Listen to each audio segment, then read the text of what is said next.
그들이 무리에게 이르매 한 사람이 예수께 와서 꿇어 엎드려 이르되 주여 내 아들을 불쌍히 여기소서. 그가 간질로 심히 고생하여 자주 불에도 넘어지며 물에도 넘어지는지라. 내가 주의 제자들에게 데리고 왔으나 능히 고치지 못하더이다. 예수께서 대답하여 이르시되 믿음이 없고 패역한 세대여, 내가 얼마나 너희와 함께 있으며 얼마나 너희에게 참으리요. 그를 이리로 데려오라 하시니라. 이에 예수께서 꾸짖으시니 귀신이 나가고 아이가 그때부터 나으니라.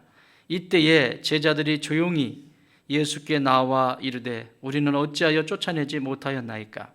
이르시되 너희 믿음이 작은 까닭이니라. 진실로 너희에게 이르노니 만일 너희에게 믿음이 겨자씨 한 알만큼만 있어도 이 산을 명하여 여기서 저기로 옮겨지라 하면 옮겨질 것이요 또 너희가 못할 것이 없으리라. 아멘. 지난 시간에 우리는 하나님의 말씀을 통해서 제자들이 베드로와 야고보와 요한이 천국을, 부활하신 예수님의 모습을 보면서 천국을 잠깐 경험을 해요.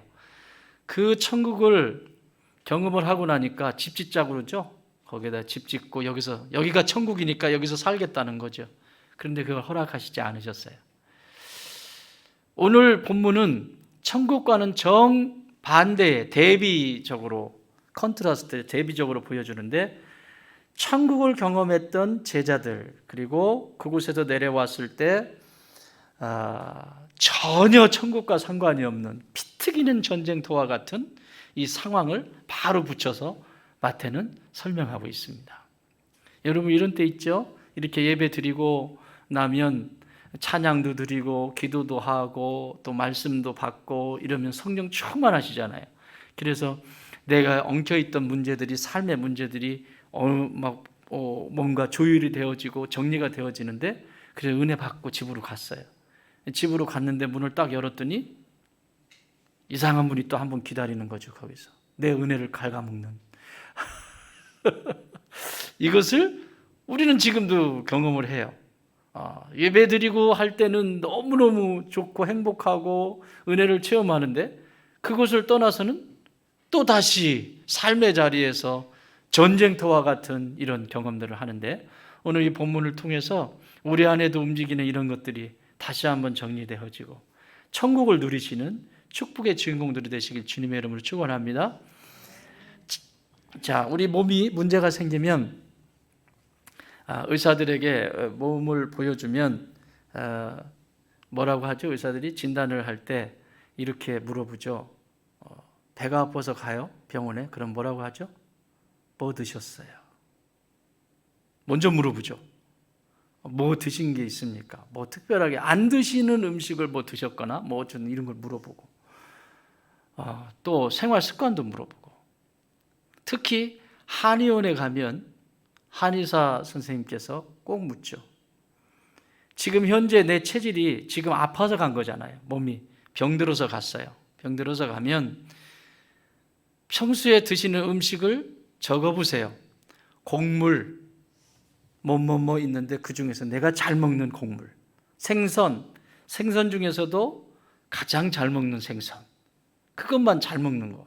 또 육고기, 고기 중에서 잘 먹는 고기, 돼지고기, 소고기, 염소고기, 뭐 이 고기들이 있는데 그 고기 중에서 잘 먹는 고기. 전부 식단을 다시 한번 점검을 하죠. 그리고 나서 뭐라고 해요? 그것을 먹었기 때문에 오늘 지금 현재의 몸이 망가져 있는 거다. 그래서 그것과 다른 처방전을 내리죠. 그렇죠? 생선을 전혀 안 먹는 사람이에요. 어떤 분은요, 고기를 드시는데 야채를 전혀 안 드시는 분이 계시더라고요. 여기도 계시죠? 야채를 전혀 드시지 않는 분들. 그러면 고기의 맛이 떨어진대요. 물론 따로 드실 수는 있어요. 고기 드시고 야채를 따로 이렇게 드실 수 있는 분은 있는데, 아예 야채를 전혀 안 드시는 분이 계시더라고요. 전혀. 그러니까 채소 종류를 아예 하면 고기만, 계속 고기만. 누가 뺏어 먹을까 봐 고기만. 문제 있죠. 그러면 이제 문제 생겨요. 생기게 돼 있어요. 몸의 구조가 그렇게 안 돼 있으니까. 예를 들면 변비가 생긴다든지 여러 가지 상황이 있을 수 있죠. 어쨌든 음식을 현재 먹은 것이 그렇기 때문에 지금 병이 온 거예요. 또 하나, 또 물어보죠. 생활 습관에 대해서 물어봅니다. 잠은 어떻게 잡니까? 몇 시에 잡니까? 그리고 하루에 서 있는 시간은 몇 시간입니까? 직업은 무엇입니까? 다 물어보죠. 그러면 서 있는 시간이 많으면 당연히 허리가 아픈 것은 지탱하고 있으니까 너무 힘든 거고, 다리가 붓는 것도 마찬가지고, 생활 습관에 대해서 물어보죠. 그러면 반대로 또 처방을 해줍니다. 자, 그러면 내가 익숙했던 그 방식대로 내가 계속해서 음식을 먹고 그 생활 습관을 가지면 어떻게 될까요? 계속해서 나는 병원 안 가도 돼. 그리고 가지도 않고 나는 내 방식이 좋아. 나는 이것이 좋아. 그랬어요. 그대로 그냥 가면 어떻게 될까요? 망가지죠. 이제 완전히 망가지는 거죠. 그래서 아픔이라고 하는, 통증이라고 하는 것을 하나님이 허락하세요. 아픈 거예요. 아파야 병원에 가. 아파야. 그죠? 통증이 없으면 갈까요? 안 갈까요? 안 가요. 그래서 통증이 없는 가장 힘든 그 병이 뭐죠? 통증이 거의 느껴지지 않는 거? 췌장. 그죠? 췌장 같은 건 말기에 이제 발견이 되고. 간도 잘 아픔을, 통증을 잘 못 느끼는데 나중에서 이제 되고. 그러니까 아픔을 느끼면 바로 병원에 가는데 그렇지 않기 때문에 방치하는 거죠. 그래서 나중에 손을 쓰기에 힘든 지경에 이르기까지 합니다. 자, 이건 우리 육체의 모습이 이렇게 돼요. 체질을 바꿔야 돼요. 그 체질을 바꾸지 않으면 그 사람은 결코 건강해질 수 없습니다. 체질을 바꾸지 않았는데 어떻게 건강해지기를 바래요? 말이 안 되죠. 그래, 체질을 바꿔요. 근데 쉬운가요? 반대로 해야 되는데. 내가 그렇게 먹고 싶은 거 먹지 못하고 병원에서 처방해 준 것은 내가 그렇게 싫어하는 거 막 이런 거 먹어야 되는데, 고통이에요, 고통. 여기에는 많은 고통이 따라요. 체질이 안 돼 있기 때문에. 광야예요, 영적으로는. 그래서 광야는 내 체질이 바뀌는 곳이에요. 그래서 하나님이 우리의 삶이, 여러분에게 질문해요. 여러분 지금 행복하세요? 행복하세요? 행복한 분이 아무도 안 계신가 보네. 여러분 지금 행복하세요? 네, 지금 행복하지 않으면 미래에 행복하지 않아요. 전혀 행복하지 않아요. 지금 행복하세요? 그런데 자신 있게 행복합니다 라고 하시는 분은 그대로 사시면 돼요. 지금처럼 그렇게 행복하게 사시면 돼요. 그런데 여러분 행복하십니까? 라는 질문에 1초, 0.5초 고민했다. 그러면 제 얘기를 잘 들으셔야 돼요. 행복하지 않다는 얘기예요. 그러면 그 상태를 그대로 놔두면 내 미래는 결코 행복할 수가 없습니다. 풍요로워질 수가 없습니다. 그냥 방치한 상태에서는 결코 행복해질 수 없습니다. 그래서 오늘 여기에 소개하고 있는 이 말씀은 인생이 천국을 누리지 못하는 행복하지 않은 사람, 간질병에 걸려서 찾아왔던 이 아버지, 그리고 트집만 잡는 서기관들과 종교 지도자들, 그리고 쩔쩔매고 있는, 어제 그제까지만 해도 막 따라다니면서 좋아가지고 예수님의 기적을 보면서 함께 기적을 베풀고 그랬는데, 예수님과 잠시 떨어져 있으면서 9명의 제자들 쩔쩔매고 있잖아요. 천국을 잃어버린 장면, 이걸 오늘 이 본문에서 다 담고 있습니다. 자, 그러면 영적인 체질을 바꿔야 되겠죠. 변화산에서 그렇게 모습을 보고 내려왔는데 여기는 전혀 다른 거예요. 여러분, 영적인 체질을 바꾸는 게 쉬운 게 아니에요. 음식도, 내 몸도 체질을 바꾸는데 힘든데 영적 체질을 바꾸는 건 보이지 않는 세계잖아요. 이건 누구와의 싸움이에요? 철저하게 자기 자신과 하나님과의 관계 속에서 독대해야 되는 거예요. 그래서 반드시 고통이 따라요. 고통이 없으면 찾질 않아요. 그래서 고통이라는 게 와요. 문제들이 생기죠. 그래서 하나님을 만날 수 있도록 하고 찾게 하고, 그래서 만나가게 하십니다. 자, 오늘 14절은 이렇게 시작합니다. 그들이 무리에게 이르매 한 사람이 예수께 와서 꿇어 엎드려 이르되. 그들이 무리에게 이르매 한 사람, 예수님과 예수님의 세 제자 베드로와 야고보와 요한이 지금 산에서 내려왔어요. 이것을 누가복음에서는 하루가 지난 거예요. 시간적인 개념으로 하루가 변화산에서 있은 하루 머물렀다가 내려오신 거예요. 어쨌든 무리에게 이뤘는데 한 사람, 여기서 한 사람은 간질병에 걸려서 고통 가운데 있는 아들의 아버지를 얘기하는 거죠. 한 사람이 나와서 예수께 와서 꿇어 엎드려 이르되, 이렇게 합니다. 간질에 걸려 고통 가운데 있는 한 아들을 대신해서 예수님께 나와서 깨끗하게 치료받는 장면을 지금 우리는 보고 있어요. 여러분, 아버지의 이전의 삶은 어땠을까요? 어땠을 것 같아요? 지금 여기 꿇어 엎드렸다, 이 꿇어 엎드렸다라고 하는 말이 단순한 말이 아닙니다. 물론 영어는 kneeling down 그렇게 하고 그냥 간단하게 썼지만 이 원어, 그리스 말로 기록되어 있는 이 원어의 뜻은 이런 뜻입니다. 노예가 주인의 앞에서 완전히 자기를 낮춘 상태, 무릎을 꿇은 상태, 거기서 더 나아가서 그 주인을 향해서 존경과 경의의 표시를 하는, 경의의 마음을 담고 있는 상태를 이 그리스 말의 고니페테오라고 하는 단어입니다. 단순히 꿇어 엎드려 이런 말이 아니에요. 그냥 단순히 꿇었다 이런 차원이 아니라 꿇었을 뿐만 아니라 자신을 완전히 노예처럼 낮췄을 뿐만 아니라 낮추고 나서 아우 내 자존심이야, 내가 무릎을 꿇었네, 아우 내 자존심이야, 이러고 있지 않고, 잘 들으세요, 이게 치유의 시작이에요. 완전히 자신이 무릎을 꿇은 상태에서 그래 어떻게 하나 보자 이것이 아니라 예수님을 보면서 경외감과 존경심이 자발적으로 일어나는 상태를 고니페테오라고 하는 단어예요. 이 아버지가 지금 예수님 앞에 와서 무릎 꿇은 상태를 그렇게 표현하고 있는 거예요. 예수님을 보면서 완전히 자기를 죽인 상태고, 그리고 예수님을 존경하고 경외감에 차서 바라보고 있는 상태를 얘기를 하는 거예요. 이거는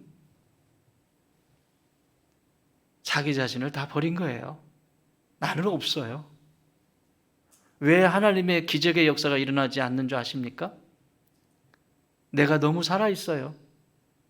의지할 게 너무 많아요.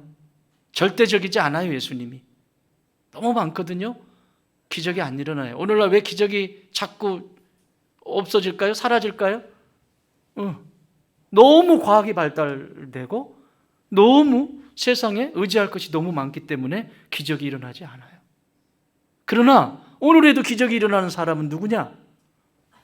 여기 고니페테오라고 하는 이 아버지가 예수님 앞에 완전히 무릎 꿇을 뿐만 아니라 그 예수님을 뚫어져라 보고 있는, 존경심과 경외심으로 뚫어져라 보고 있는 그 상태, 거기는 기적이 일어납니다. 그렇지 않습니까? 지금도 일어나지 않아요? 기적 같은 일들이 일어나고 있잖아요. 도저히 변하지 않을 것 같은 사람이 변하기 시작하고, 도저히 해결되지 않을 문제가 해결되기 시작하고, 할렐루야. 그렇지 않습니까? 저는 이 말씀을 묵상하면서 이런 생각을 해봤어요. 이 아버지가 진짜 지금 오늘 이렇게 무릎 꿇은 것처럼 누군가에게 무릎을 꿇어본 적이 있을까? 여기 형제님들, 내가 서서 죽느니 무릎은 못 꿇겠다.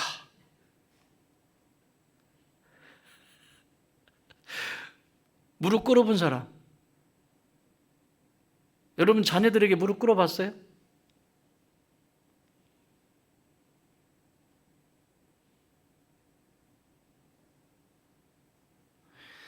내가 자녀들에게 뭔가 실수를 했어요. 아이를 잘못 키웠어요. 뭔가 안내를 잘못했어요. 그러면 부모는 부모 노릇 처음 하는 거고요. 애도 애 노릇 처음 하는 거예요. 어차피 똑같아요. 아이도 아이로서 아이 노릇을 처음 하고 있는 거고, 부모도 부모로서 부모 노릇 처음 하고 있으면 실수하죠. 어떻게? 하나님이 아닌데. 그러면 인정해야죠. 그리고 무릎 꿇는 거예요. 아이들 앞에서. 미안하다. 에미가. 그러면 아이들이 부모를 깔볼까요? 천만의 말씀입니다. 그런 부모를 자녀들은 존경합니다. 그리고 마음에 상처가 남지 않습니다. 그런데 어떻게 해요? 보통 네가 뭘 한다고 그래? 내가 왜 너한테 무릎을 꿇어야 되는데? 그러면 아이들은 자라면서 계속해서 상처와 아버지에 대한 원망과 엄마에 대한 원망과 이런 상태에서 얘가 결혼을 해보세요. 커가지고. 똑같아요. 이 아버지가 무릎을 꿇은 적이 있을까요? 누군가에게 이렇게 무릎을 꿇어본 적은 없어요. 지금 누군가를 내 앞에 무릎을 꿇린 적은 있을지 모르지만 누군가 앞에 이 사람이 무릎을 꿇었을까? 여러분 어떻게 생각하세요? 누군가를 따지듯이 막 무릎을 꿇기는 일은 너무 잘했을 것 같아. 왜 그걸 알 수 있냐면 지금 이 사람에게 있는 문제는 자녀 문제입니다. 여러분 자녀 문제는 곧 내 문제입니다. 그렇죠? 자녀 문제가 내 문제지 부모의 문제잖아요. 그래서 부모는 아파하잖아요. 그걸 막 가슴에 품고 눈물을 흘리면서 하염없이 그걸 가지고 가는 게 부모 심정 아닙니까? 이 아버지는 지금까지 무릎을 꿇어본 적이 없어요. 근데 무슨 문제가 걸려요? 아들의 문제가 걸려요. 아들은 자기야, 자기 곧. 자녀는 곧 자기라고. 이런 말 있잖아요. 한 부모는 10자녀를 키울 수 있지만 10자녀는 한 부모를 돌보지 못한다.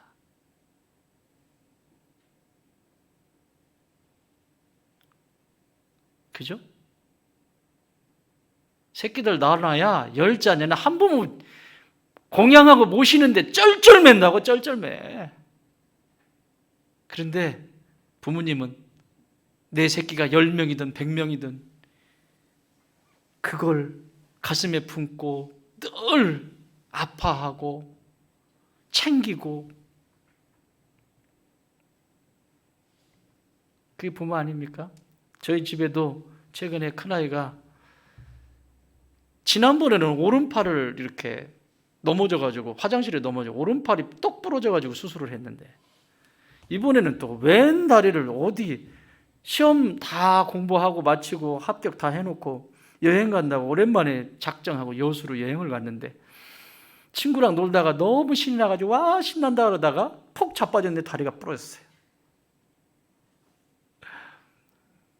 그래가지고 아픈 다리를 제일 끌고 올라온 거예요. KTX를 타고.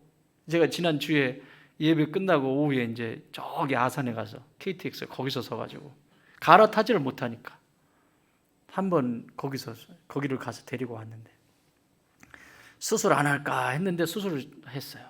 그래가지고 지금 붕대 감고 이러고 있는데 그러니 여러분 씻을 수가 있어요? 없잖아요. 씻을 수가 없잖아요. 다리를 더군다나. 그러면서 퇴원하면서 큰 걱정이죠. 급급해. 씻지도 못하고 어떡하냐. 제가 해줄 수 있는 것은 새 수건을 가지고 물을 탁 해가지고 묻혀가지고 꼭 짜가지고 물기 거의 없이 꼭 짜가지고 얘다 씻어라. 아빠인 제가 해줄 수 있는 거예요. 거기까지. 근데 오늘 아침에 갔더니 샤워를 했더니 오늘 예배 드려야 되니까 오늘 일부 예배 드리고 갔는데 예배 드려야 되니까 냄새가 펄펄 나지 않겠어요. 그러니까 샤워를 했는데 어떻게? 누가 시켜줬어요? 샤워를? 엄마가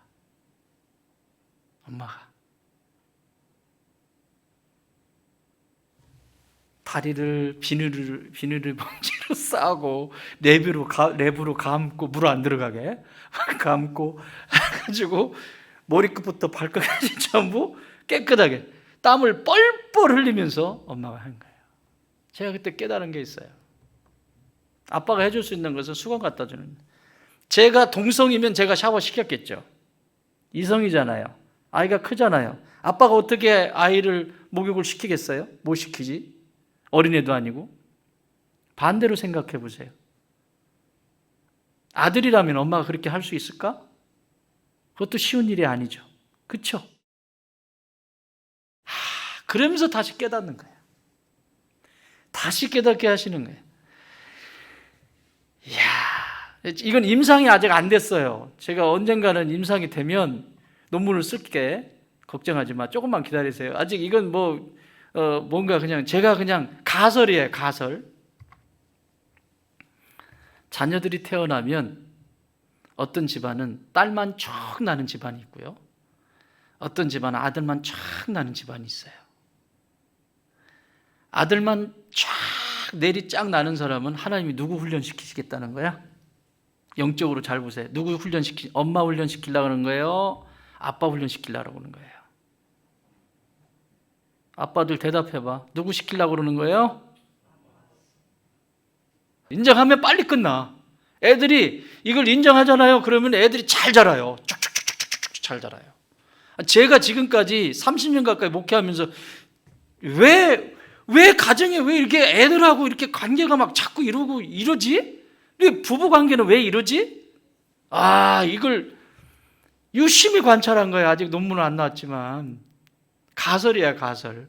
가설이라고 그랬어요. 여러분이 가설이니까 그냥 받을 수 있으면 받고 아니면 그냥 버리셔도 돼요. 야, 하나님의 입장에선 그 아빠를 다룰 것이 많으시다. 한 명이면 하나 다룰 거, 3명이면 3개 다룰 게 있다. 인정을 빨리 하면 아이들이 건강하게 자랍니다. 반대로 딸이 셋이에요. 딸이 셋이에요. 누구 훈련시키려고 그런 거야 이거? 엄마. 고집이 장난이 아니거든. 그러니까 하나님이 하나님의 사람으로 훈련시키는데 딸만 내리 쫙 우리 집, 김태우 집사님 집, 이런 집 딱 있죠. 엄마의 그 강함, 응? 이런 것을 하나님은 아시잖아요. 그러니까 딸을 보내는 거예요. 딸을. 그러니까 그 땀 뻘뻘 흘리면서 거기 샤워 시키는 거예요. 에?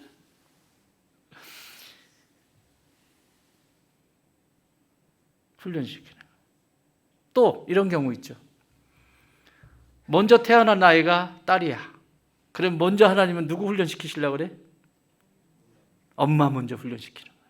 이거 과제예요. 인생의 과제라니까.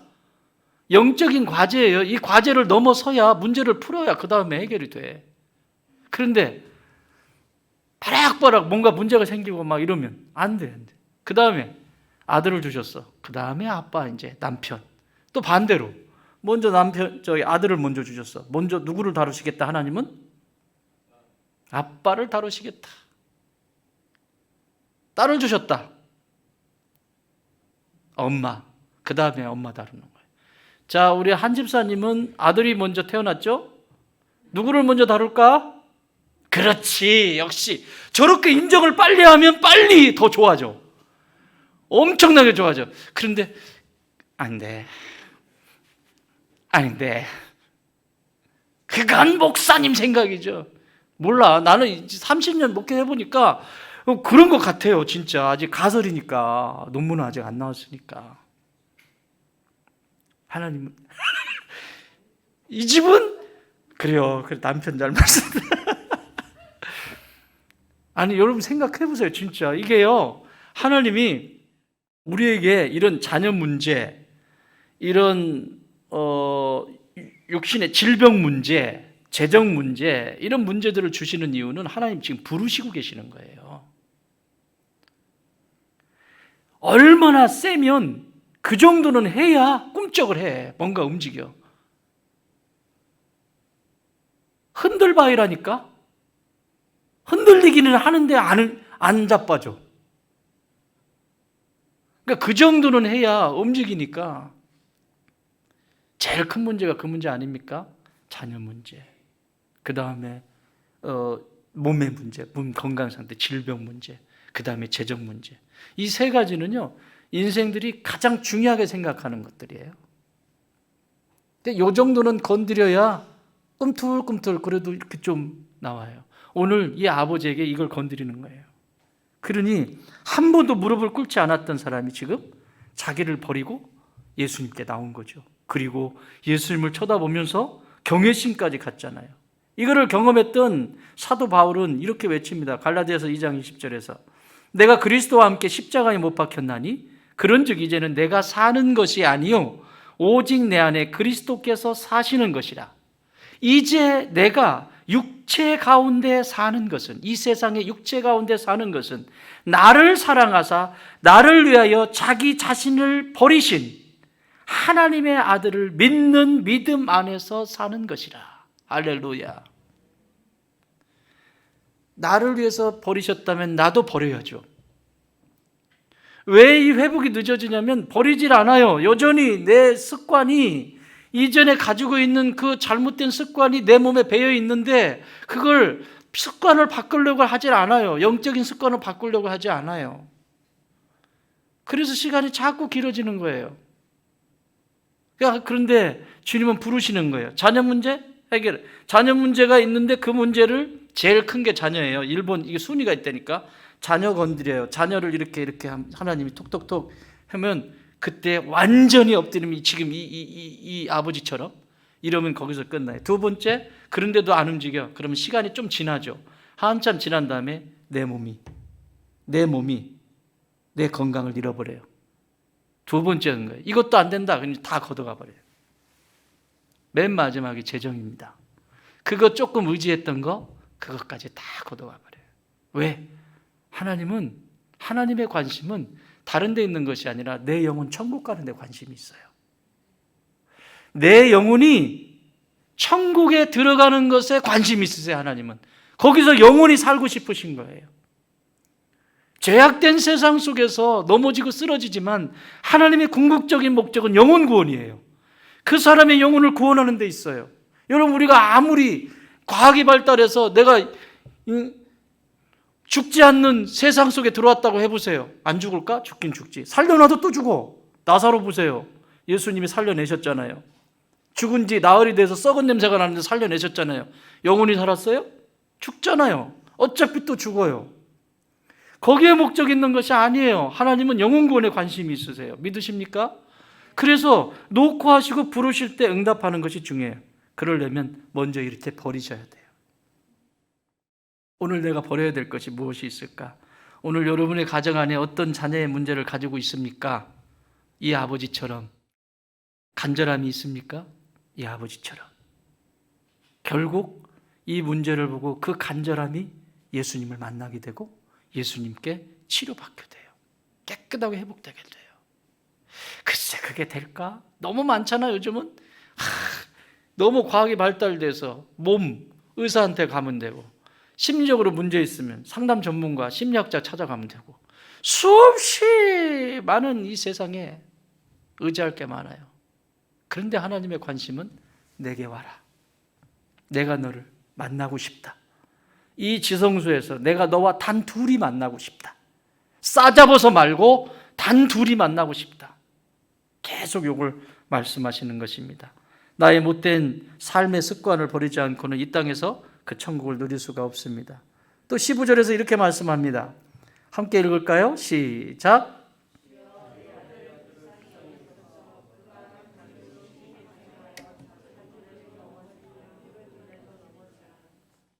주여 내 아들을 불쌍히 여기소서. 아들의 문제가 내 문제예요. 지금 똑같아요. 부모는 자녀의 문제는 내 거예요. 그래서 아파하는 거예요. 그러니까 옛날에 나이가 아무리 먹어도 장가 가서 결혼해가지고 아이를 낳지 않으면 어른 아니라고 그랬잖아요. 상투 틀어야 어른이라고 한 이유가 그 자식 때문에 길러내면서 겪게 되는 그 아픔, 고통. 그래서 부모의 심정 알았는데 이것이 예수님의 마음 아니에요? 내가 자녀를 향해서 그렇게 하듯이 예수님이 나를 보시면서 그렇게 아파하신다고. 정신이 나가 있고 그러니까 자녀가 하는 모습을 보면 내가 저러고 있는 거예요. 말도 안 듣고 애들이 삔질삔질 거려요. 애들이. 그러면 내가 하나님 앞에서 뭐 하고 있는 거야? 내 입으로는 말할 수 없어. 애들이 막 말을 안 듣고 뺀질뺀질하고 이렇게 하면 싫어요, 저렇게 하면 싫어요. 그거 누가 하고 있는 거예요? 내가 하고 있는 거예요, 부모가. 누구 앞에? 하나님 앞에. 하나님 앞에. 그렇게 보시고 인정하시고 빨리 무릎 꿇으세요. 그러면 빨리 회복됩니다. 길지 않습니다. 근데 저러다 말겠지. 뭐 사춘기인데 저러다 말겠지. 그래, 사춘기, 5춘기 가고 6춘기 가고 8춘기까지 간다 이제. 그렇죠? 자, 보십시오. 내 아들을 불쌍히 여겨주소서. 그가 간질로 심히 고생하여 자주 불에도 넘어지며 물에도 넘어집니다. 그러니까 이 간질은 저희 어렸을 때도 저희 동네에 간질이 있는 분이 계셨어요. 계셨는데 정말 무섭습니다. 어린아이가 볼 때는. 그래서 그럴 때 어른들이 이렇게 아이들은 저쪽으로 가게 하고 막 이렇게 했어요. 한 5분에서 10분 정도 이렇게 발작을 해요. 그러면 이 눈이 이렇게 오히려 제껴지고 이 거품이, 입에 거품이 생기고 이러잖아요. 그럼 기도를 확보해 줘야 돼요. 그럼 기도를 확보해 주지 않으면 이대로 하면 기도가 막혀가지고 사망에 이를 수 있어요. 그리고 두 번째는 반드시 손을 묶어줘야 돼요. 시작이 되면. 왜냐하면 자기도 모르게 자기 몸을 해요. 막 하고 막. 그리고 재갈을 이렇게 물려줘야 돼요. 혀 깨물으면 안 돼요. 이게 응급조치예요. 응급조치. 이 간질은 지금 마태는 간질 이렇게 얘기했는데 이 사건에 대해서 좀 더 자세하게 기록한 마가는 여기에 대해서 뭐라고 얘기하냐면 이건 귀신 들린 거다 이렇게 얘기를 해요. 마가복음 17장 18절에서 이렇게 말씀합니다. 이 사건을 무리 중에 하나가 대답하되 선생님 말 못하게 귀신 들린 내 아들을 선생님께 데려왔나이다. 귀신 들렸다고 하잖아요. 마가복음에서는 18절 귀신이 어디서든지 그를 잡으면 거꾸로져 거품을 흘리며 이게 간질의 모습이에요. 이를 갈며 이 혓바닥 혀를 깨물 수 있어요. 그래서 재갈을 물려야 돼요. 그리고 파리해지는지라 완전히 초췌해집니다. 한번 그러고 나면 참 힘든 병입니다. 지금은 약이 그래도 발달이 잘 돼서 미리미리 약을 복용하거나 그러면 이런 것들이 일어나지 않는데 이게 막 약이 없을 때는 그랬어요, 진짜. 그래서 혀를 깨물기도 하고 주변에 너무너무 어려운 일들이 많이 있었죠. 또 제자들에게 내쫓아달라 하였으나 그들이 능히 하지 못하되 여기는 귀신 들렸다라고 그래요. 귀신의 역사다. 귀신의 역사다. 그래서 오늘 본문에서 간질이라고 말하지만 저 뒤에 가면 예수님이 이 간질병자를 치료할 때 뭐라고 그래요? 더러운 귀신을 꾸짖어서 쫓아내시잖아요. 똑같이 귀신이. 그러니까 현대의 의학이 너무 발달이 돼 있어서 영적 세계인 귀신에 대해서 너무 감각을 잃어버렸어요. 지금 이 세대가. 또 이런 말을 하면 비상식적이라고 말을 하기도 하고 그리고 그것은 과학적이지 않다라고 노골적으로 따지는 성도들도 있어요. 아니요. 더하면 더하지 덜하지 않습니다. 지금 2000년 전에 예수님 당시보다 더하면 더하지 덜하지 않는다고 귀신의 역사가. 그런데 사람들이 만들어 놓은 인문에 가두어 버리는 거예요. 과학에 가두어 버리는 거예요. 그래서 문제가 있으면 정신과에 가서 약 먹으면 되고 뭐 문제 있으면 병원 의사 찾아가가지고 뭐 호르몬 조절하면 되고 다 이렇게 그냥 덮어버리고 끝내요. 그런데 그렇지 않습니다. 그렇게 해서 끝날 일 같으면 끝나면 돼요. 그런데 그렇지 않아요. 이것을 오늘 마태는 귀신의 역사다라고 말합니다. 자, 간질병은 그리스 말로 이 헬라 문헌에 헬라 원전에 이렇게 써 있습니다. 이 간질이 셀레니아 제타이.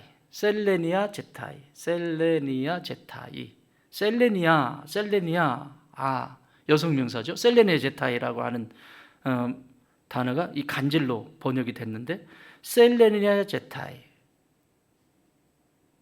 여러분 사랑의 세레나데 이런 말 들어보셨어요? 세레네가 무슨 뜻이에요? 세레네. 여기 지금 이 어근을 두고 있어요. 세레니아 제타이 어근을 두고 있어요. 세레네. 달입니다. 달. 그리스 말로 세레네는 달이에요, 달. 사랑이 세레네데 달빛에 쇼한다 이런 얘기죠. 그래, 그런 거예요. 세레네, 달밤에 체조한다 뭐 이런 거예요. 그러니까 이 간질은 뭐와 연관성이 있다? 달의 주기와 연관성이 있다. 달의 주기와.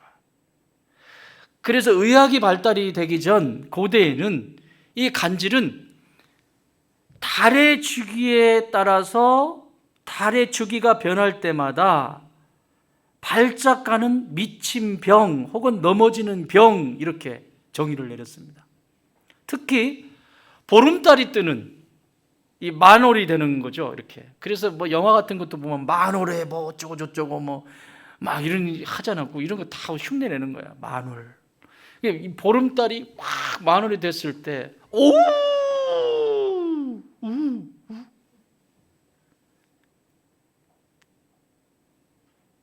이때 일어나는 질병을 간질로 봤어요. 그래서 이 병은 현대의학이 병명으로 말하기 전에 이때 당시에는 달과 연결이 되어 있기 때문에 문스트럭. 그러니까 문하고 밀접한, 달과 밀접한 충격적인 어떤 미치는 상태를 표현을 했어요. 그래서 유대인들은 이걸 정의를 이렇게 내립니다. 유대인들은 간질은 귀신의 영향 때문이다. 이렇게 유대인들은 결론을 내려요. 그래서 성경에 보면 성경에서 질병이 찾아오거나 육신의 어떤 문제들이 들어올 때 성경적인 가치관은 항상 죄와 연결이 되어 있습니다.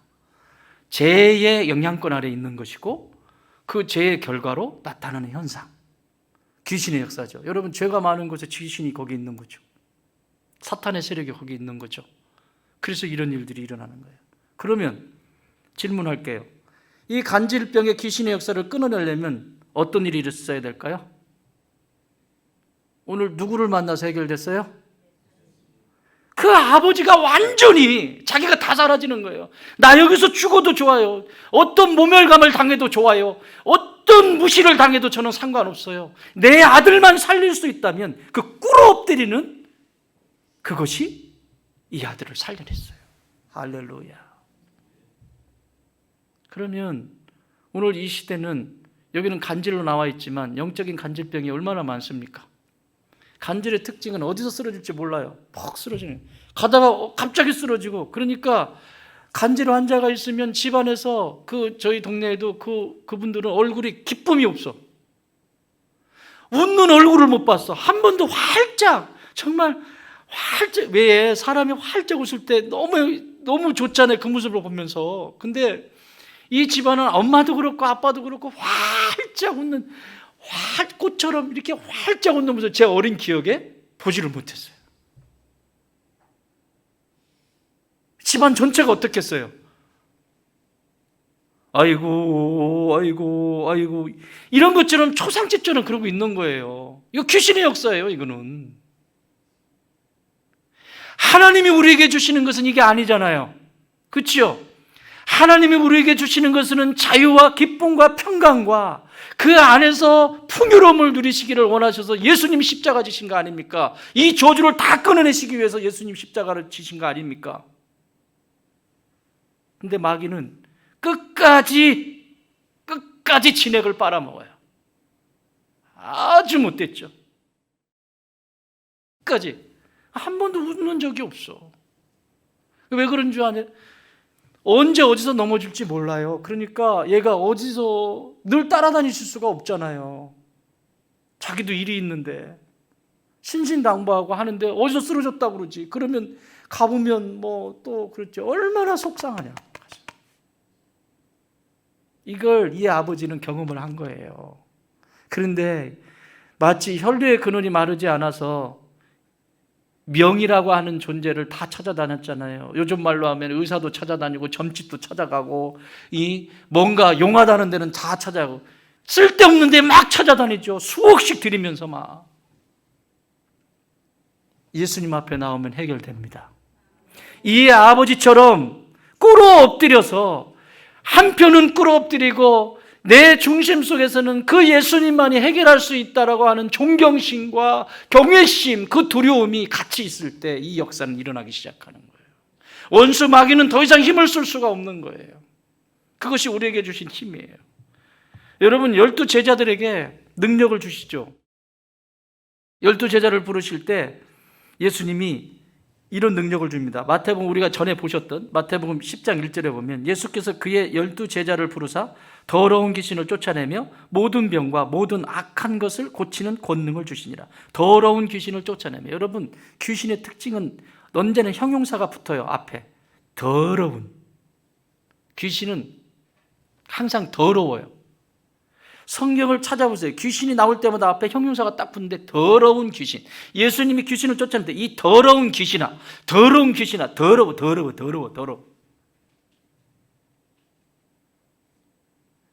귀신이 하는 일은 생각 속에서 더러운 생각을 하게 되고요. 삶을 살아갈 때도 더러운, 사악하고 다른 사람의 행복을 뺏어가 버리고 자기는 그것이 옳은 줄 아는데 못된 생각을 하고 있으면서 그걸 괜찮다라고 말하고, 귀신이 하는 일들이죠. 이건 성령께서 하시는 일 아니잖아요.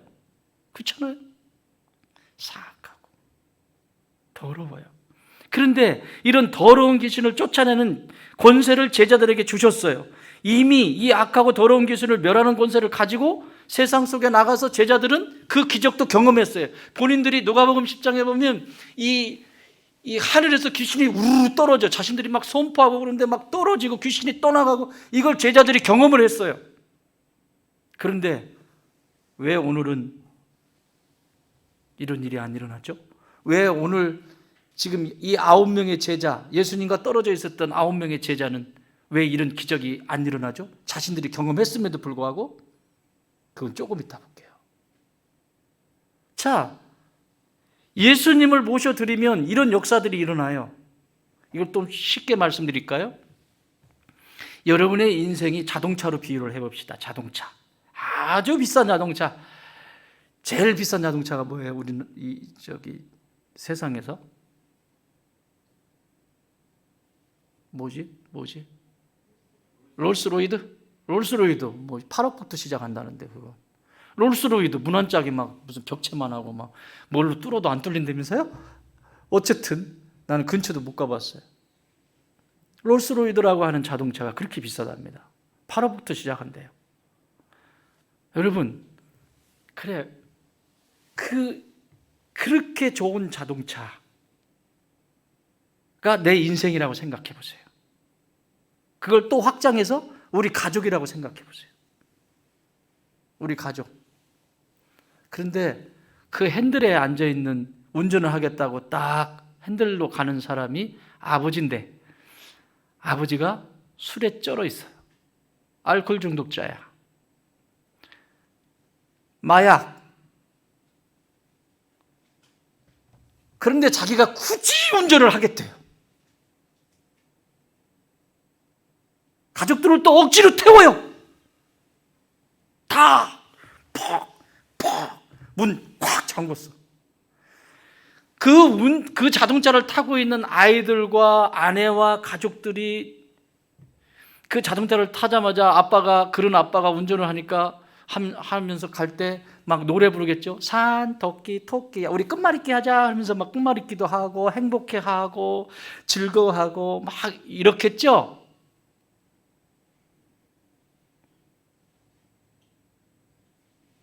타는 그 순간부터 애들은 경기를 하죠. 막.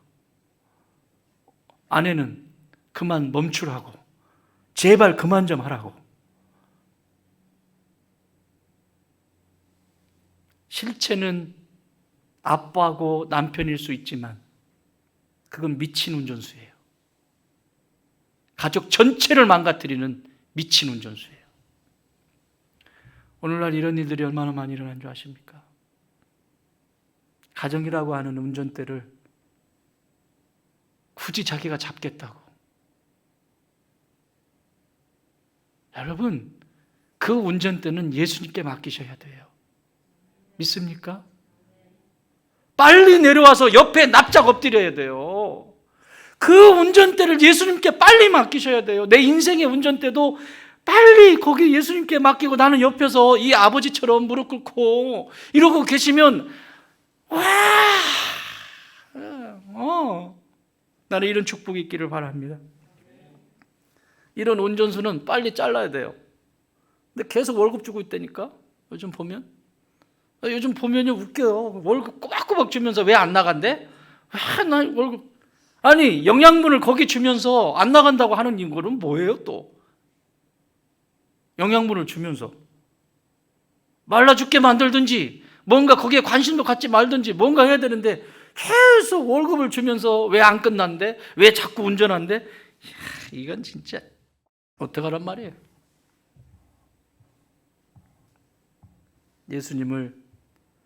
예수님에게 내 인생의 핸들대를 맡기십시오. 그리고 여러분의 가정의 핸들대도 맡기십시오. 빨리 내려오세요. 내가 뭘 하겠다고 하지 마세요. 그러면 죽어요. 다 죽어요. 나도 죽고 내 아이들도 죽고 배우자도 죽고 다 죽어. 아무리 비싸면 뭐예요? 아무리 그 비싼 자동차면 뭐예요? 낭떠러지 떨어지면 그만인데 아무리 좋은 집이면 뭐합니까? 아무리 사회적으로 명성이 있으면 뭐합니까? 순식간에 떨어질 수 있는데 미친 운전수한테 맡기지 마십시오. 예수님이 여러분 인생의 운전수가 되어주십니다. 마지막 하나는 여기 보시면 16절 17절 이렇게 말씀합니다. 내가 주의 제자들에게 데리고 왔으나 능히 고치지 못하더이다. 예수께서 대답하여 이르시되 이름 믿음이 없고 패역한 세대여 내가 얼마나 너희와 함께 있으며 얼마나 너희에게 참으리요 그를 이리로 데려오라 하시니. 제자들에게 데려왔는데 9명의 제자들에게 데리고 왔는데 못 고쳐요. 그런데 마치 이게 9명의 제자들에게 하시는 말씀처럼 믿음이 없고 패역한 세대여 내가 얼마나 너희와 함께 있으며 얼마나 너희에게 참으리요 이렇게 해서 마치 제자들을 책망하는 것 같지만 마가복음은 이걸 자세하게 기록하고 있어요. 제자들을 책망하는 것이 아니라 서기관들과 종교 지도자들을 향한 책망이에요. 예수님의 마가복음 9장 16절 예수께서 물으시되 너희가 무엇을 그들과 변론하느냐. 이 그들이 바로 서기관들과 종교 지도자들이에요. 변론하고 있었어요. 거기서 무리 중에 하나가 대답하되 선생님 말 못하게 귀신 들린 내 아들을 선생님께 데려왔나이다. 그러니까 서기관들이 얘기하는 거예요. 예수님한테 데리고 왔는데 못 고치던데요? 당신은 고쳤잖아요. 근데 쟤네들은 못 고치던데요? 티직거리 잡은 거죠. 못 고치던데요? 이들이 서기관들과 종교 지도자들이 9명의 제자들을 향해서 파죽지세와 같이 비판을 늘어놓죠. 이 모습을 예수님은 똑똑히 보신 거예요. 그래서 그때 하신 말씀이 믿음이 없고 패역한 세대요. 이거 누구한테 한 말이에요? 서기관들과 바리새인들한테 한 말이에요. 이때 쓴 믿음이 없다라고 하는 단어가 아피스토스예요. 아피스토스, 피스토스가 믿음이라고 하는 단어입니다. 피스토스. 이 정도는 외워두면 좋아요. 피스토스. 끝에 스로 끝나면 뭐라고 했지? 남성명사라고 그랬죠? 피스토스. 믿음. 여기서 페이스가 온 거예요. 피스토스에서. 페이스. 믿음. 이 피스토스인데 앞에 부정, 노가 붙는 거예요. 피스토스. 그러면 믿음이 아예 없는 거예요. 그래서 아예 없다고 그래서 아피스토스예요. 오케이? 그런데 20절로 오면 제자들에게 한 말이에요. 제자들이 조용히 와가지고 예수님께 우리는 어떻게 왜 못 쫓아냈습니까? 라고 했더니 이렇게 말씀해요. 20절 이르시되 너희 믿음이 작은 까닭이니라. 뭐가? 믿음이 작은 까닭. 제자들한테 하시는 말씀은 믿음이 작은 까닭이에요. 믿음이 뭐라고 그랬죠? 피스토스. 그러면 믿음이 작다라고 하는 말은 아까는 아예 믿음이 없기 때문에 아피스토스고 여기는 믿음이 씨앗이 있는 거예요. 제자들에게는 믿음의 씨앗이 있는 거예요. 그래서 믿음이 작은 연고로다 이렇게 말씀하시는 거예요. 여기서 믿음이 작다라고 하는 것은 피스토스 앞에 올리고 이게 붙어요. 자, 그러면 붙여서 시작. 자, 시작. 그렇지. 올리고 피스토스. 믿음은 올리셔야 돼요. 믿음은 올리셔야 돼요. 믿음은 자라야 돼요.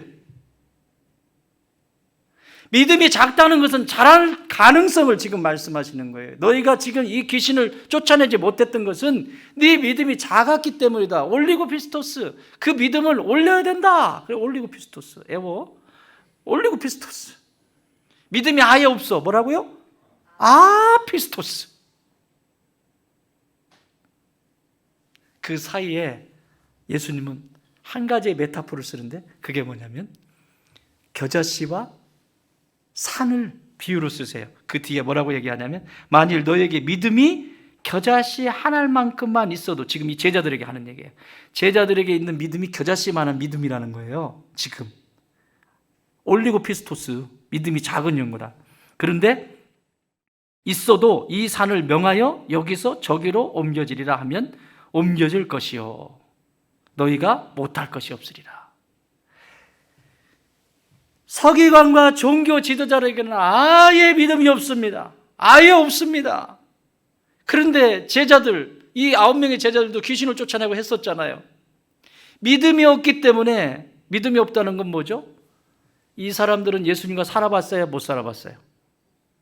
살아본 적이 없어요. 서기관과 종교 지도자들은 예수님과 산 적이 없어요. 어떻게 알아요? 예수님에 대해서 모르죠. 그러니까 패역한 짓만 골라서 하는 거예요. 아니면 와서 살아보든지 따라다니면서 무리들 가운데라도 있어서 살아보든지 아예 믿음이 자라지 않는 거예요. 그러니까 교회 밖에서 아무것도 없는 믿음이 아예 없는 거고요. 자, 여러분, 저와 여러분 같은 경우는 믿음이 작지만 믿음이 있다는 얘기예요. 그 믿음을 어떻게 하면 돼? 올리고 피스토스. 올리고 피스토스. 나의 믿음은 이렇게 겨자씨만한 믿음이지만 이 산은 도저히 인생이 감당할 수 없는 것을 얘기하는 거예요. 무슨 산을, 저기 있는 산을 떼가지고 여기다 갖다 놓고 여기다 갖다 놓고 이런 얘기가 아니라 인생에 도저히 감당할 수 있는 위기와 어려움을 메타포로 지금 쓰고 계시는 거예요. 이 산을 명하여 이리로 옮길 수 있다. 너희 인생에 아무리 의사도 안 된대지, 누구도 안 된대지, 최고의 어떤 사람도 안 된대지, 이 세상에서 어느 누구도 안 된다고 해도 피스토스, 올리고 피스토스, 그 작은 겨자씨만한 그 믿음을 누구한테? 예수님께 가져오면 예수님이 그 믿음을 어떻게 하신다? 낮춰주신다, 올려주신다? 그래서 올리고 피스토스라니까. 충만히 알겠니? 네, 올리고 피스토스. 믿음이 자라서 내가 하는 작은 믿음이 오늘의 그 작은 몸짓이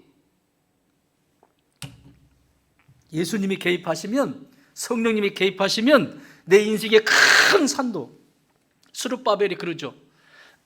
큰 산아 평지가 될지어다 그러잖아요. 외치잖아요. 아무리 높은 산이라 할지라도 여호와 하나님 앞에서 평지가 되어지는 축복, 문제가 더 이상 문제가 되어지지 않는 축복, 이것을 오늘 우리에게 주시기를 원하시는 거예요.